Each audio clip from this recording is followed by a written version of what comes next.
Hey guys, Thomas from Team Sakurasso here, coming at you with a Genesis Impact full spoiler list along with a little bit of a review. But first thing I need to say is I will have you 5 cards to pick up from Genesis Impact when we get the rarities announced. I will have it within a day or two. So look forward to that because I know you guys really liked my 5 cards to have in Maximum Gold.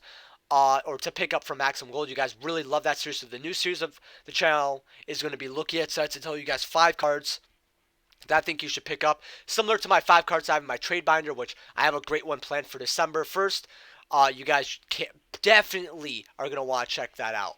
But first thing I want to say is we hit 1,000 subs on Thanksgiving Day. Like, what a holiday gift it is for me. And what a holiday gift it is for you, because you guys know that when I like to give back to the community, and Papa's got the receipts to prove it. I'm about to give away some real good stuff. I was thinking about giving away some sealed product as well, actually. What to do exactly for this video, I don't know just yet. But hopefully you guys do enjoy that. Thank you guys so much for 1,000 subs. And I just want to say a very quick thank you to Master Swag King Entertainment here.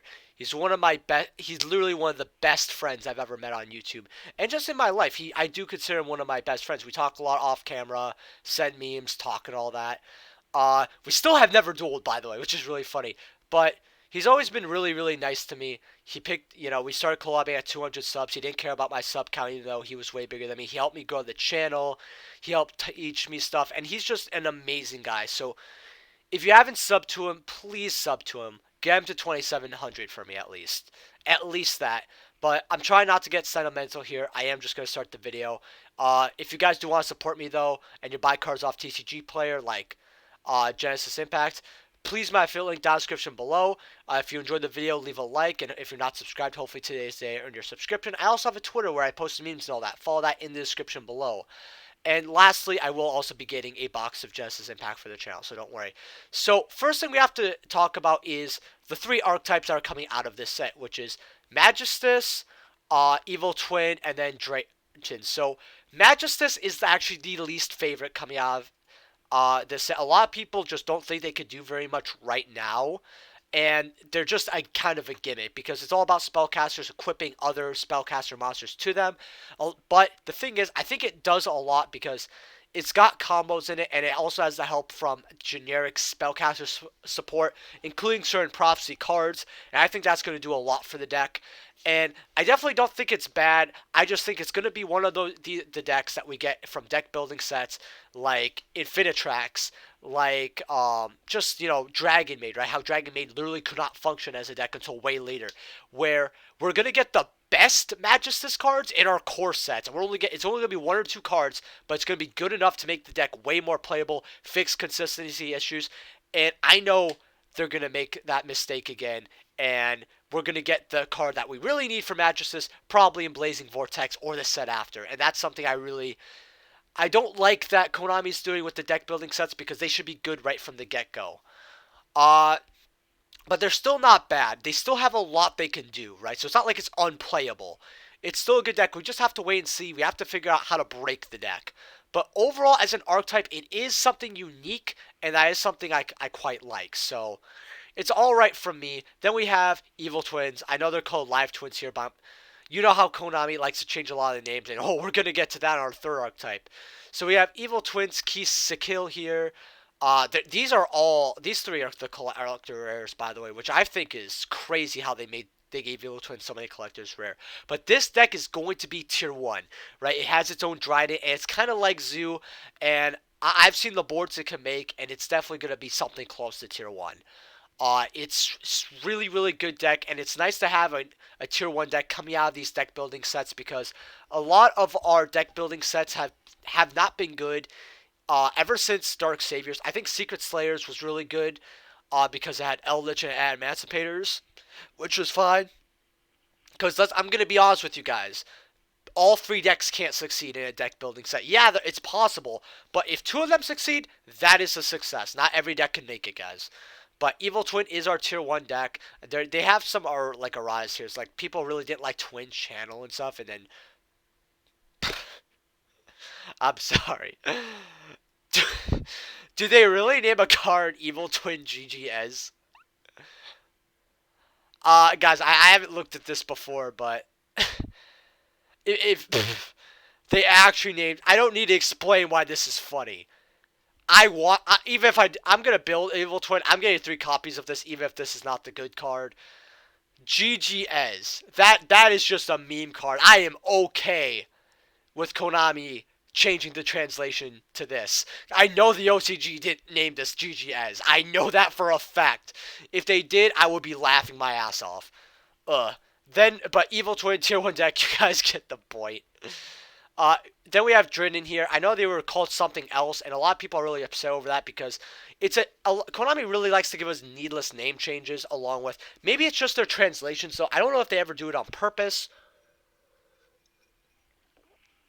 and all that, but a lot of people are very interested in this deck. A lot of people really like them, and they have a lot of potential, right? Along with they are machine, so you can start doing stuff with like machine dupe and all that, because we have some very good um, machine deck generic cards like limited removal, which I still think is a good card. Fight me in the comment section, but a lot of people really like this, and a lot of people want to pick this stuff up. A lot of people think the deck's bad. A lot of people think the deck's going to do something.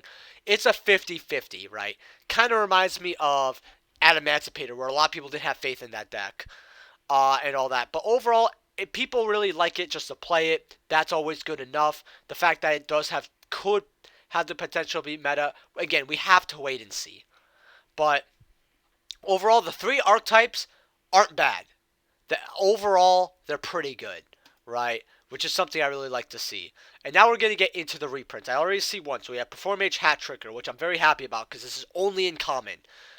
If this is a reprint, cool, but I don't really recognize this card. This, I think it's so late to the point where what's even the point? But while it's nice it has a holo reprint, it's completely useless because there's no reason that you would play Hat Tricker. Star Drawing, why? This is useless, but okay. And it's not even like I think this is a bad card per se. It's just you could have got holographic versions. I think you could have got supers for 20 cents. And it's not like anyone's asking for ultras. I actually always really like this card, by the way. But then we have Cyberangel Ben 10.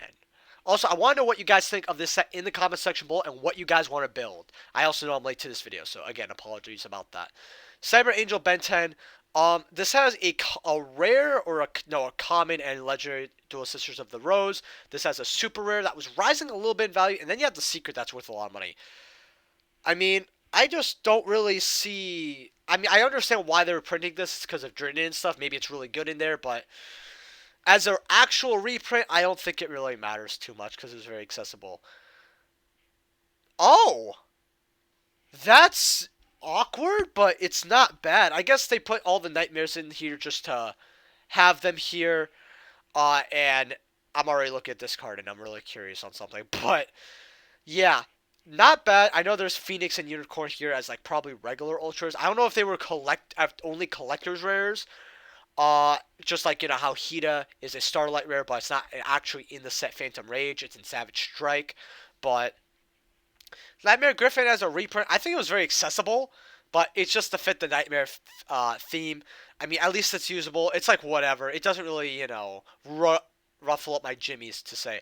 Cyber Emergency, this is very, very weird. Because this doesn't synergize with any, what's called, of these decks that I think. I mean, yeah, you can add one light, so maybe you play that one of the other decks, like a Cyber... oh, yeah, maybe you can, like, add... it's just weird. I mean, I guess you could add your rituals, but why wouldn't you just play Preparation?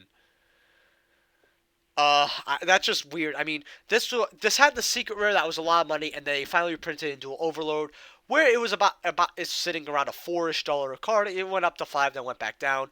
I don't think this needed to be in here, but okay. Extra foolish. I don't really. I'm not. That's so useless that it doesn't even matter. Born from Dracus. I don't know what this is, so it's probably irrelevant. Bombless. This doesn't matter.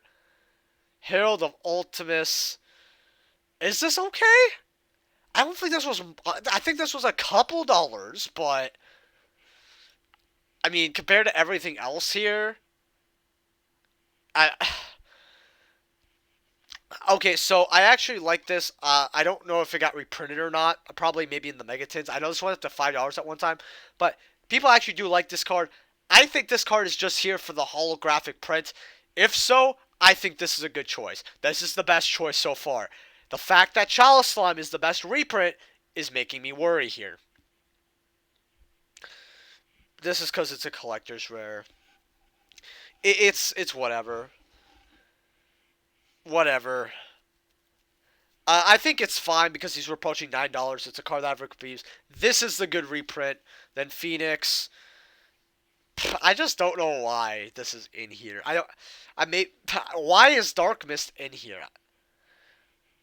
It's just it's odd, but I guess maybe that's not too many printings. And I know it's from Order of Chaos, which if you guys don't know, Order of Chaos is a set that didn't really get reprints at all. So 10 years without a reprint, I guess it's fine. Oh, sorry about that, guys. Alistar the Invoker. Now, if this comes not just as a collector's rare, you guys know my thoughts. If it comes in the actual set, this is an amazing reprint, right? So far we have we have at least a few okay reprints. You can't say that about any deck building set since Dark Saviors. You really can't, right? Like even like Solemn Judgment even wasn't a good print because we just recently got a Solemn Judgment from Secret Slayer. So we don't have too much back. Book of Law. No, we do not need this as useless. Useless. This is actually bulk. I don't. Irrelevant.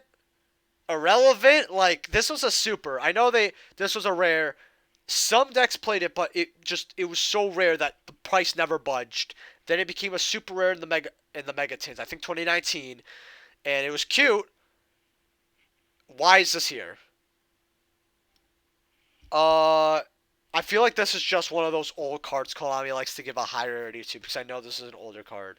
Your opponent activates a card or effect by declaring exactly one card name. Quick effect. You send this card from your hand to the graveyard to declare one other card name. The card name your opponent declared becomes that card. Okay. Once per turn, quick effect, you can target one face of monster on the field, destroy it during the end phase of the next turn. So I feel like this is just an older card. It's a hand trap though, which is weird, but I'm like it counters probation, which is really funny to me. So if your opponent activates probation and they call something like Ecclesia or Nadir Servant, you could activate this and then you could call something that they're playing. Like if you're like for example, you could literally play Eldritch the Golden Boy or whatever it's called. So I mean it's cute. That's a fun interaction. Yeah, Vultures doesn't matter. And that's it. Uh these reprints were weird. Like, a lot of it doesn't make sense. Like, we only have one, two. These were collector's rares, but I'll just count them like 3, 4. We have like 4 that make sense, but like, I guess 5 that are good. Right? Because I don't know exactly why they threw this in here, but I think it's great, right? Because again, just generic reprints. But some of this just doesn't serve purposes. Like, why does World Lance need to be in here? Like, that just what does it? Whatever. I mean, maybe it's because it's a fucking machine and they think whatever. Anyway, with that being said, I want to know what you guys want to build in the comment section below. Have a happy Thanksgiving. Thank you guys for 1,000 subs. Even though when you see this video, I know that someone's going to unsub it. I'm probably going to be at 999 or something. But I'll see you guys in the next video. Peace.